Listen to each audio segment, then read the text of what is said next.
मैं हूं विहान, 7 वर्षों से कथाओं के संसार में खोया एक कलमकार। आज मैं आपको एक ऐसी कहानी सुनाने जा रहा हूं जिसमें डर का साया इतना घना है कि रोशनी भी रास्ता भटक जाए। यह कहानी है उन रास्तों की जहां सन्नाटा भी चीखता है, और उन घरों की जिनकी दीवारों में कोई अनकही दास्तान दफन है। अर्जुन एक ट्रक चालक, जिसके लिए उसका गजराज ट्रक का नाम ही उसकी दुनिया था। वह न तो अंधेरे से डरता था और न ही उन मनगढ़ंत कहानियों से जो ढाबों पर चाय की गर्माहट के साथ सुनाई जाती थीं। पर एक पूर्णिमांत अमावस की रात, जब कोहरा सड़क को अपनी चादर में लपेट चुका था और हवा में एक अजीब तेज सड़ान तैर रही थी, उस रात अर्जुन का अटल विश्वास डगमगा गया। कहानी आगे बढ़ाने से पहले दिल से एक बात कहना चाहता हूं। आप लोग बड़े क्रिएटर्स को लाखों सब्सक्राइबर्स देते हो और ये अच्छी बात है, लेकिन हम जैसे छोटे क्रिएटर्स जो रात भर जागकर एक एक लाइन लिखते हैं, हमारी बस एक ही उम्मीद होती है कि सुबह उठकर कोई ये कहे, भाई तुम्हारी कहानी कमाल थी। सच बोलूं, आपके एक सब्सक्राइब से मेरी कमाई नहीं बढ़ती, लेकिन मेरा हौसला जरूर बढ़ जाता है। तो अगर अभी तक नहीं किया है तो चैनल को सब्सक्राइब कर दो और कमेंट में अपना नाम और शहर जरूर लिखना, ताकि अगली कहानी में आपका नाम सुनकर मुझे भी अच्छा लगे और आपको भी। चलिए अब कहानी वापस शुरू करते हैं। यह कहानी है विनाश घाट के रास्ते की, जहां हर पत्ता भी रहस्य फुसफुसाता है। उस सफेद गाढ़े कोहरे की जो सायों को भी छिपा देता है, और उन अधूरी आत्माओं की जो अपनी अंतिम यात्रा पूरी करने के लिए हर राहगीर को अपनी ओर खींचती है। मेरा नाम अर्जुन है और मैं एक ट्रक चालक हूं। रात के सन्नाटे में सामान को एक शहर से दूसरे शहर पहुंचाना मेरा काम है। पर उस पूर्णिमांत की रात मैंने जो देखा और झेला, वो इतना विकट और भयानक था कि मेरी रूह तक कांप उठी। हम ट्रकर अक्सर भूत प्रेत की कहानियों को हंसी में उड़ा देते हैं, पर जब ऐसी भयावह घटनाएं खुद पर बीतती हैं तो यकीन मानिए आत्मा दहल जाती है। आज मैं तुम्हें अपनी एक ऐसी ही कहानी सुनाता हूं जो मेरे साथ कुछ साल पहले एक घोर काली रात को हुई थी, जब आसमान में चांद ने मुंह छिपा लिया था और सड़कें वीरान थीं। महामारी, लॉकडाउन का वो दौर हम सबको याद होगा। उस वक्त मेरे पास एक मध्यम आकार का ट्रक था। काम धंधा बंद था और मैं कई दिनों से खाली बैठा था। अचानक मुझे एक काम मिला। मेरे जानने वाले श्रीवास्तव चाचा, जो एक सरकारी अस्पताल में व्यवस्थापक थे, उन्होंने मुझे बताया कि अस्पताल में एम्बुलेंस की कमी हो गई है और उन्हें अति आवश्यक चिकित्सा उपकरण और कुछ अन्य सामान लाने ले जाने के लिए एक गाड़ी चाहिए।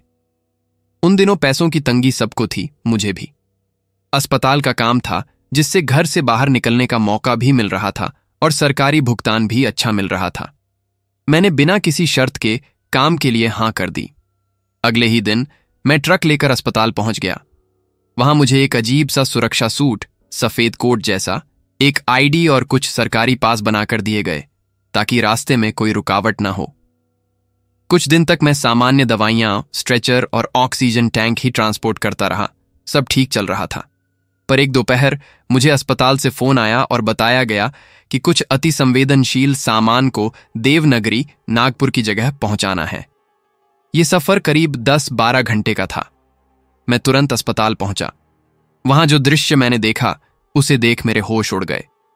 2 मानव आकृतियां थीं, जिन्हें लंबे सीलबंद लकड़ी के बक्सों में रखकर मेरे ट्रक में रखा जा रहा था। भाई, यह तुम क्या कर रहे हो? यह अंतिम संस्कार वाहन हर्स नहीं है।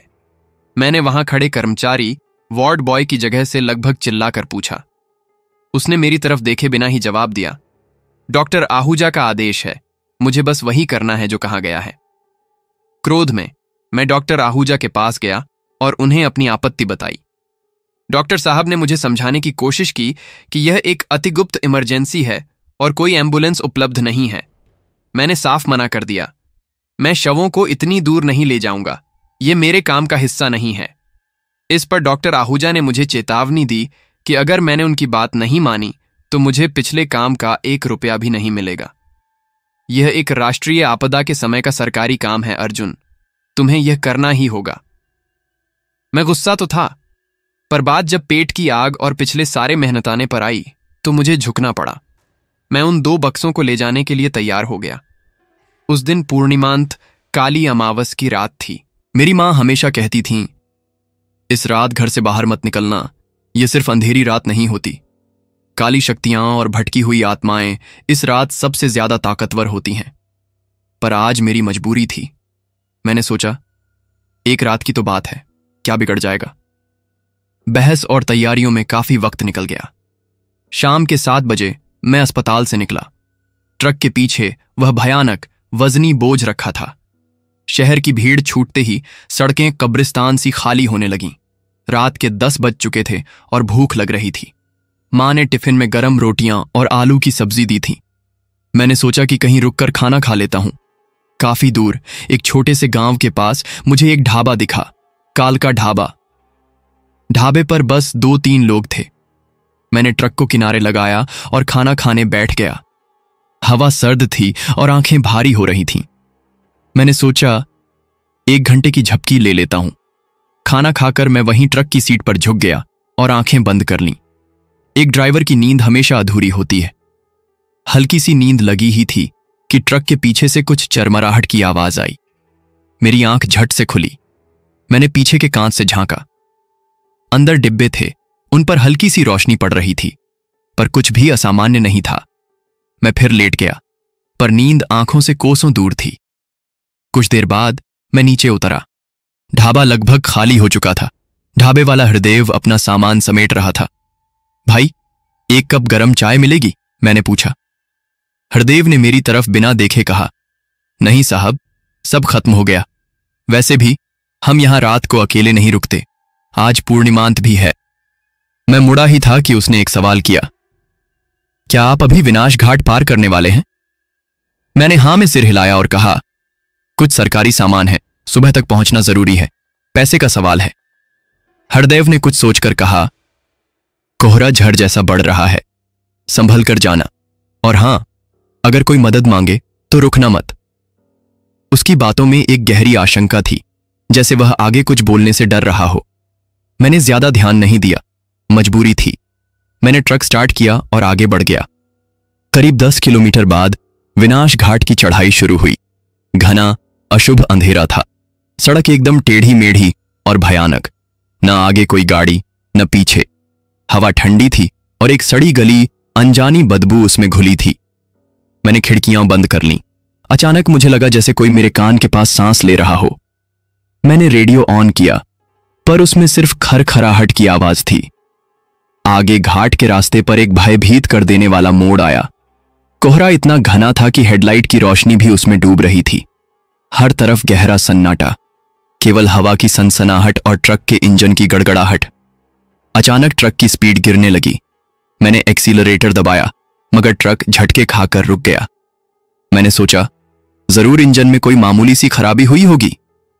मैं ट्रक को किनारे लगाकर नीचे उतरा और बोनट खोला। कोई खराबी समझ नहीं आई। तभी मेरे ठीक पीछे से एक ठंडी फुसफुसाहट सुनाई दी। कहां जा रहे हो? मैं झटके से पलटा। कोहरा इतना था कि कुछ दिखाई नहीं दिया। दिल में एक तीखा झटका लगा। मैंने खुद को समझाया, वहम होगा। मैंने जल्दी जल्दी बोनट बंद किया और फिर से ट्रक में जा बैठा। ट्रक स्टार्ट किया, पर वही दिक्कत। गाड़ी कुछ दूर चलती और फिर दम तोड़ देती। मैं परेशान हो गया। तभी हेडलाइट की रोशनी में मुझे सड़क पर एक अजीब साया खड़ा दिखा। एक आदमी, बेहद लंबा, पतला, सिर झुकाए खड़ा था। उसने गहरा काला ओवरकोट पहना था और हाथ में एक मोटी लकड़ी की लाठी थी। मैंने सोचा, शायद कोई मुसाफिर होगा। मैंने हॉर्न बजाया, पर कोई हरकत नहीं हुई। मैंने खिड़की से सिर बाहर निकाला और चिल्लाया, भाई, रास्ते के बीच में क्यों खड़े हो? वह धीरे धीरे मेरी तरफ मुड़ा। उसका चेहरा कोहरे से ढका था, पर जब वह ट्रक के और पास आया तो मेरे होश उड़ गए। उसके चेहरे की जगह एक खाली खोखली जगह थी, जिसमें 2 सफेद अमानवीय आंखें चमक रही थीं। उसने लाठी जमीन पर ठोकी और गहरे कुएं जैसी आवाज में पूछा, कहां जा रहा है? वही सवाल, वही आवाज। मेरा दिमाग सुन्न हो गया। गाड़ी पहले ही दिक्कत दे रही थी और अब मैं भाग भी नहीं सकता था। डर के मारे मैं सीट पर चिपका रहा। उस भयानक आकृति ने फिर सवाल किया। इस बार आवाज में असहनीय गुस्सा था। कहां जा रहा है? मैंने कांपते हुए हिम्मत की। देवनगरी, माल पहुंचाना है। उसकी सफेद आंखें झपकीं, जैसे वह जानता हो कि ट्रक में क्या है। मुझे भी जाना है, बहुत दूर, पर मैं कहीं भी चला जाऊं, लौट कर वापस यहीं आ जाता हूं। मेरे रोंगटे खड़े हो गए। फिर उसने कहा, मुझे आगे छोड़ दो। मेरे शरीर में जोर का झटका लगा। मुझे एक भूत के साथ सफर करना होगा। मैंने घबराते हुए धीरे से हाँ में सिर हिलाया, पर वह ट्रक के पीछे की तरफ चला गया। मैंने साइड मिरर में देखा तो वह गायब था। बिना कुछ सोचे मैंने ट्रक का गियर बदला और उसे आगे बढ़ाया, पर जैसे ही ट्रक उस जगह से गुजरा, हेडलाइट एक पल के लिए बुझ गई, जैसे किसी ने जोर से स्विच बंद कर दिया हो। और उस एक पल के अंधेरे में मुझे अपनी सीट के ठीक पीछे कुछ ठंडा और भारी महसूस हुआ। वह अब सड़क पर नहीं था, वह ट्रक के अंदर था। मैंने जोर से ब्रेक मारा, ट्रक रुक गया। मैं घबराते हुए चिल्लाया, कौन है तू, क्या चाहता है? कोई जवाब नहीं आया, बस चारों तरफ जहरीला कोहरा। और तभी ट्रक का इंजन खुद ब खुद चालू हो गया। लाइटें फिर से जल उठीं और ट्रक धीरे धीरे पीछे की ओर चलने लगा। मैं कुछ समझ नहीं पाया। मैं तुरंत ट्रक से नीचे कूदा और पीछे की ओर भागा। मेरे नीचे कूदते ही ट्रक फिर से रुक गया। मैं भागकर पीछे पहुंचा और शटर खोला। अंदर वहीं 2 लकड़ी के बक्से थे और एक बक्से का ढक्कन जरा सा खुला हुआ था। मैं पत्थर की तरह जड़ खड़ा रह गया। तभी उस खुले हुए बक्से के अंदर से एक अजीब सूखी सी आवाज आई, जैसे अंदर से कोई उसे जोर लगाकर खोलने की कोशिश कर रहा हो। मेरे हाथ पांव सुन्न हो गए। मैंने जल्दी से शटर बंद किया और वापस आगे भागा। अब वह काली कोट वाली आकृति गाड़ी में नहीं थी। मैंने गाड़ी में बैठकर तुरंत स्टार्ट करने की कोशिश की। इस बार गाड़ी ठीक से चल पड़ी। मैंने सोचा जल्दी से यह घाट पार कर लूं, पर कुछ दूर चला ही था कि ट्रक फिर से रुक गया। इस बार इंजन पूरी तरह से बंद। बाहर कोहरा और गहरा हो गया। तभी सड़क पर कुछ खनखनाहट हुई। हेडलाइट की रोशनी में मुझे सामने अपनी ओर आती एक औरत दिखी। लंबे बिखरे बाल, सफेद साड़ी, सिर झुकाए वह धीरे धीरे चल रही थी। नहीं, वह चल नहीं रही थी, वह हवा में तैर रही थी। उसके पैर जमीन को छू नहीं रहे थे। मेरे मुंह से चीख निकलती निकलती रुक गई। वह लहराती हुई पास आई और खिड़की के बाहर खड़ी हो गई। उसने धीरे से अपना सिर उठाया। उसका चेहरा देखकर मेरी सांस अटक गई। आंखों की जगह खाली काले गड्ढे थे और उसके मुंह से काला गाढ़ा खून टपक रहा था। उसके मुंह से घरघराती टूटी आवाज में कुछ शब्द निकले, मुझे आगे जाना है, मुझे छोड़ दो। मैं कांपते हाथों से चाबी घुमाने लगा, पर इंजन चालू नहीं हो रहा था। मैंने डर के मारे आंखें बंद कीं और सिर दूसरी तरफ घुमा लिया। वह खिड़की पर जोर जोर से हाथ मारने लगी। मैं डरकर वहीं नीचे झुक गया। कुछ मिनट तक मुझे वह भयानक आवाज आती रही, फिर एकदम से सन्नाटा छा गया। मैंने धीरे से आंखें खोलीं। वह गायब थी, पर खिड़की के कांच पर खून के धब्बे थे जो धीरे धीरे नीचे टपक रहे थे। मैंने फिर से ट्रक को स्टार्ट करने की कोशिश की और इस बार इंजन एकदम से चालू हो गया, पर मैं आगे नहीं बढ़ा। मेरी हालत बेहद खराब हो चुकी थी। मैंने सोचा घाट का रास्ता अभी बस शुरू हुआ है, 40-45 मिनट और लगेंगे। मुझ में अब आगे बढ़ने की जरा भी हिम्मत नहीं है। मैंने तुरंत गाड़ी को यू टर्न लिया और उसी रास्ते पर पीछे मोड़ लिया। वापस जाते समय मेरा ध्यान बार बार रियर व्यू मिरर की तरफ जा रहा था। कुछ देर बाद मुझे वह काली कोट वाला साया दिखाई दिया।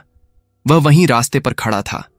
उसकी सफेद आंखें कोहरे में चमक रही थीं, पर जैसे ही मैंने ट्रक को पीछे घुमाया, मुझे एक एक करके अजीब अजीब परछाइयां दिखाई देने लगीं। घाट का हर मोड़, हर पत्थर एक भटकती आत्मा का अड्डा बन चुका था। कुछ के चेहरे थे तो कुछ के सिर्फ काले गड्ढे। हर कोई ट्रक को छूना चाहता था, कोई उसे रोकने के लिए हाथ हिला रहा था, पर मैं ईश्वर का नाम लेते हुए सीधे सामने देखता रहा और ट्रक को भगाता रहा। 15-20 मिनट बाद मैं फिर से कालका ढाबा पर आ गया। ढाबे के बाहर आग जलाकर हरदेव बैठा था। मैं स्टीयरिंग पर सिर रखकर बैठा रहा, पूरा शरीर पसीने से तर था। तभी हरदेव की आवाज आई, क्या हुआ, वापस क्यों आ गए? मैं धीरे से गाड़ी से उतरकर ढाबे के पास चला गया। हरदेव ने मुझे पानी दिया और फिर मेरे पास बैठते हुए कहा, तुमने कुछ बुरा देख लिया है ना? मैंने सिर्फ हां में सिर हिलाया। यह विनाश घाट है। आज तक यहां अनगिनत दुर्घटनाएं हुई हैं। अमावस की रात को यहां की आत्माएं सबसे ज्यादा बेचैन होती हैं। वे अपनी मंजिल तक पहुंचना चाहती हैं और इसलिए गाड़ियों को रोकती हैं, पर जो इनके साथ चल पड़ता है वह फिर कभी वापस नहीं आता। उसने एक ठंडी सांस छोड़ी। तुम्हारे जाने के बाद मुझे याद आया कि आज पूर्णिमांत है और इसीलिए मैं यहीं रुक गया। वो अब भी तुम्हारा इंतजार कर रहे होंगे। तभी मुझे पीछे से एक तेज ठंडी हवा का झोंका लगा। मैंने पलट कर देखा। कोहरा ढाबे तक फैल रहा था। दूर सड़क पर कुछ काले साए हिलते दिखे। हरदेव ने मेरी नजर पकड़ ली और बोला, उधर मत देखो, उन्हें लगता है कि तुम उन्हें उनकी अंतिम मंजिल तक छोड़ने आए थे। तुम्हारा नसीब अच्छा रहा कि तुम बच गए, वरना वो तुम्हें अपने साथ ले गए होते। रात भर मैं उसी ढाबे पर बैठा रहा। दूर से मुझे रोने और कराहने की अजीब आवाजें आती रहीं। सुबह होते होते कोहरे के साथ वह साए भी गायब हो गए। मैंने सुबह ट्रक को चेक किया। बक्से वैसे ही थे, मगर एक बक्से पर गाढ़े काले खून के कुछ धब्बे थे जो रात को मैंने नहीं देखे थे। उस दिन मैंने जैसे तैसे अपना काम पूरा किया, पर उस घटना के बाद से वह काली कोट वाला और वह तेरती हुई औरत आज भी मेरे सपनों में आते हैं। उस दिन के बाद से मैंने आज तक कभी भी पूर्णिमांत की रात को ट्रक नहीं चलाया। कहते हैं कुछ घर सिर्फ ईंट पत्थर के ढांचे नहीं होते, उनके भीतर कुछ और बसता है, कोई अनकही कहानी, कोई अधूरी ख्वाहिश या कोई भटकती हुई रूह। ऐसा ही एक घर था, वीराना निवास। बाहर से सामान्य और छोटा सा, पर उसकी दीवारों में एक भयानक साया छिपा था। गांव की गलियों में उस घर की बातें चलती थीं, पर कोई भी खुलकर कुछ कहने की हिम्मत नहीं करता था। लोग कहते थे कि उस घर के बरामदे में लगा लोहे का झूला रात को अपने आप हिलता है। हवा न होने पर भी उसकी चरचराहट गांव के सन्नाटे को चीर देती है, और कभी कभी उस झूले पर एक अजीब सी हंसी गूंजती है, एक ऐसी हंसी जो सुनने वाले का खून जमा देती है। यह कहानी है उस घर की, उस शापित झूले की और उस मायावी स्त्री की जो रात के अंधेरे में अपने नए शिकार का इंतजार करती है। मीरा का 5 साल का बेटा गौरव बुखार से तड़प रहा था। उसका बुखार कम होने का नाम ही नहीं ले रहा था। मीरा की चिंता अब हद पार करने लगी थी। शाम तक पूरे घर में उछल कूद मचाने वाला गौरव अब एकदम चुपचाप पड़ा था, जैसे उसकी सारी ऊर्जा खींच ली गई हो। इस अचानक आए बुखार का कारण मीरा समझ नहीं पा रही थी। ऊपर से उसका पति आकाश सुबह काम के सिलसिले में शहर गया था और अगली सुबह ही लौटने वाला था। यह गांव और यह घर दोनों ही उनके लिए अजनबी थे, इसलिए मीरा को कुछ सूझ नहीं रहा था कि वह क्या करे। घड़ी में रात के 12 बजते ही मीरा चौंक पड़ी। अरे बाप रे, 12 बज गए और गौरव का बुखार अभी भी कम नहीं हुआ। पड़ोस में किसी से खास जान पहचान थी नहीं। इस वीराना निवास में उन्हें आए बस 4 ही दिन हुए थे। जब वे अपना सामान उतार रहे थे तो मीरा को लगा था कि गांव वालों की नजरें उन पर अटकी हुई हैं। उसने यह बात आकाश को बताई भी थी, पर आकाश ने हंसते हुए कहा, हम नए हैं, इसलिए लोग उत्सुकता से देख रहे होंगे। घर ज्यादा बड़ा नहीं था, पर मीरा को पहली नजर में पसंद आ गया था। जैसे ही उसने दरवाजा खोला और अंदर कदम रखा, एक तेज ठंडी हवा का झोंका उसके पास से गुजरा। उस पल मीरा के रोंगटे खड़े हो गए थे, पर उसने उस बात को नजरअंदाज कर दिया। घर अभी भी पूरी तरह से व्यवस्थित नहीं हुआ था। दिन भर गौरव उस घर में उछलता कूदता रहता था। उसे भी यह घर बहुत पसंद आया, खासकर बाहर बरामदे में लगा वह झूला। वहां आते ही गौरव ने उस झूले पर अपना कब्जा जमा लिया था। गौरव को खुश देखकर मीरा और आकाश को राहत महसूस हुई, पर 2 दिन बाद आकाश को शहर जाना पड़ा। अब घर में सिर्फ मीरा और गौरव थे। अगले दिन मीरा ने सुबह उठते ही घर को समेटना शुरू किया। छोटा सा घर था, पर उसे साफ करते करते मीरा थक गई थी। 2-3 बार उसे लगा कि जो सामान उसने अभी अभी ठीक किया है वह फिर से बिखरा पड़ा है, पर उसने सोचा कि शायद वह भूल रही होगी। शाम तक सारा काम खत्म हुआ। रात का खाना बनाकर मीरा ने गौरव के लिए खाना परोसा और उसे बुलाने चली गई। जब वह झूले के पास जा रही थी तो उसे लगा कि गौरव किसी से बातें कर रहा है, पर जब वह झूले के पास पहुंची तो वहां कोई नहीं था। मीरा ने गौरव से पूछा, किससे बात कर रहा था बेटा?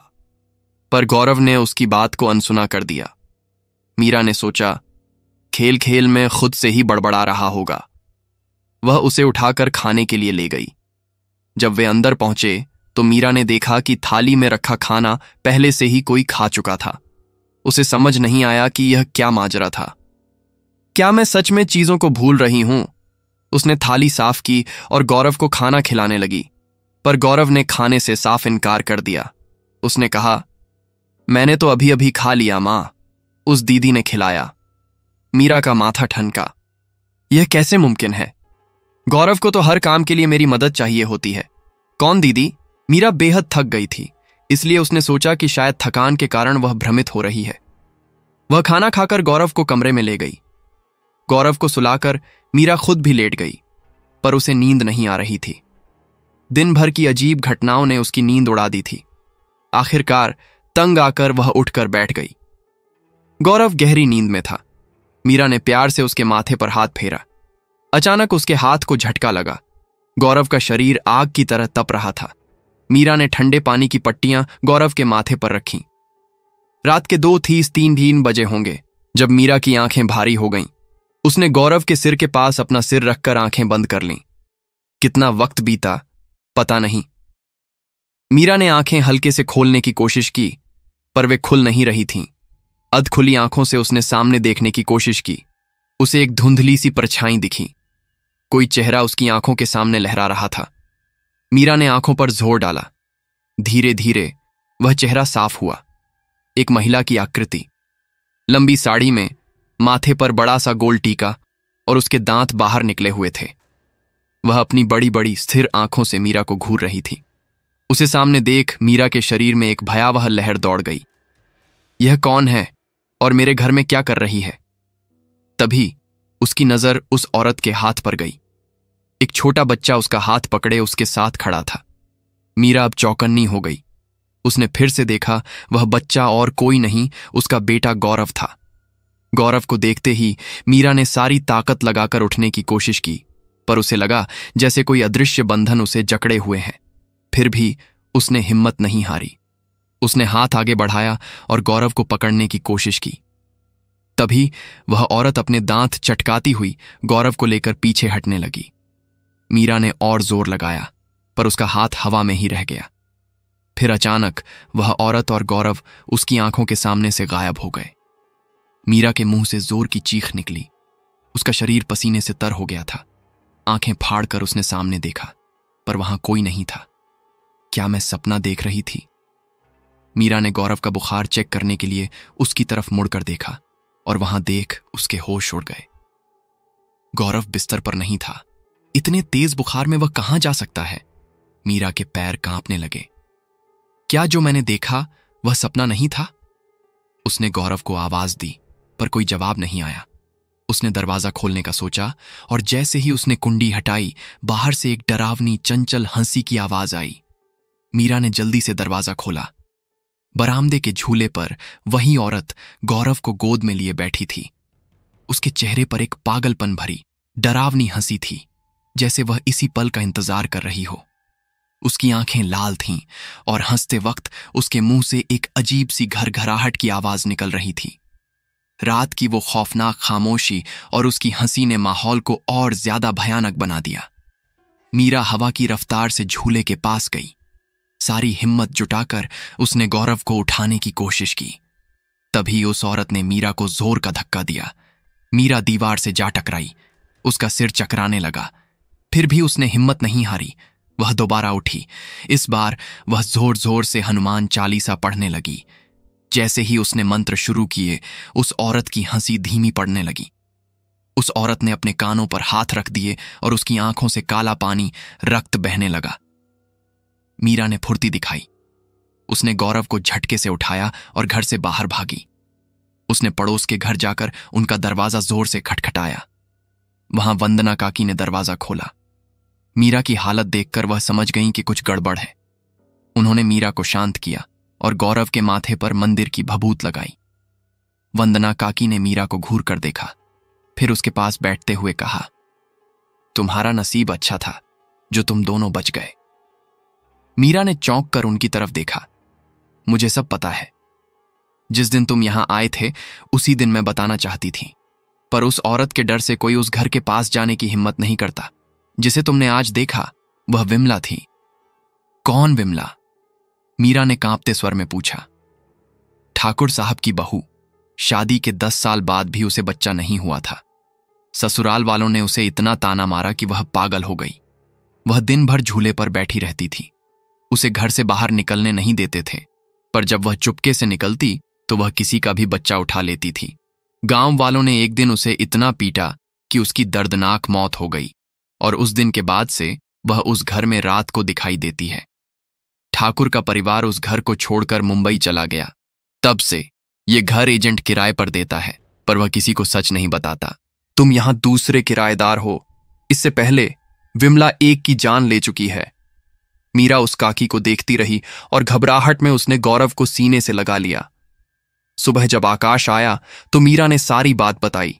घंटे भर में आकाश ने घर खाली कर दिया और वह मीरा और गौरव को लेकर वहां से हमेशा के लिए निकल गया।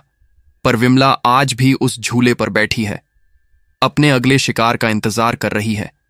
रात के सन्नाटे में उसकी डरावनी हंसी आज भी गूंजती है, और कभी कभी वह झूला अपने आप ही चरचराता हुआ हिलता दिखाई देता है।